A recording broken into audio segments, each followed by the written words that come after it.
Most people feel the need to explain themselves, why they said no, why they left early, why they chose differently, why they didn't respond. Explanations feel safe. They smooth tension. They prevent misunderstanding. They reduce the risk of being judged. But there are some people who don't rush to explain. They don't over-clarify. They don't defend every decision. They don't narrate their reasoning. And they don't seem anxious about it. This video explores the psychology of people who don't explain themselves and what that reveals about self-trust, boundaries, and emotional security. Explaining yourself is often about control. If people understand your reasoning, they're less likely to judge you.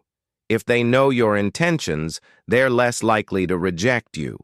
So we clarify, we soften, we over-elaborate. But people who don't constantly explain themselves often have a different internal foundation. They don't feel responsible for managing everyone else's perception. They accept that misunderstanding is sometimes inevitable, and they're not destabilized by it. Many explanations are attempts at reassurance. We want others to think well of us. We want our decisions to make sense to them. But individuals who don't over-explain often rely more heavily on internal validation. They don't need everyone to agree. They don't need every action to be justified out loud. They've already justified it to themselves, and that's enough. This reflects self-trust, not arrogance. Self-trust reduces the urge to narrate every move. Explaining can sometimes become overexposing. Details that aren't necessary, context that wasn't requested, defensive reasoning that invites more scrutiny. People who don't explain themselves excessively often have clearer emotional boundaries. They know what belongs to them and what doesn't.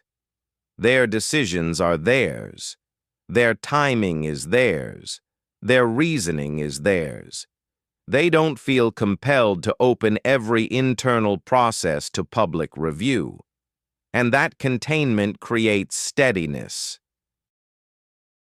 There is discomfort in not explaining. Silence can feel awkward. A short answer can feel blunt. A boundary can feel tense. Many people rush to explain because they cannot tolerate that tension. But individuals who don't over-explain can sit with mild social discomfort. They don't collapse into justification. They don't scramble to soften their stance. They remain steady. And over time, this steadiness teaches others how to treat them. Not explaining yourself doesn't mean being unclear. It means communicating what is necessary and stopping there. A simple no, a brief that doesn't work for me, a calm I've decided. People who operate this way are often concise. They don't confuse over-communication with honesty. They understand that clarity does not require self-defense. Those who don't explain themselves are sometimes labeled cold, secretive, arrogant, difficult. But in many cases, what looks like distance is simply containment. They are not hiding. They are regulating. They are not dismissive. They are selective. And that selectivity reflects confidence. In a world that constantly demands explanations, silence can feel rebellious. But not every decision needs a defense. Not every boundary needs a story. People who don't explain themselves excessively often carry a quiet certainty. They trust their choices. They tolerate misunderstanding. They don't perform reassurance. And sometimes, the most stable presence in a room is the one that does not feel the need to justify itself.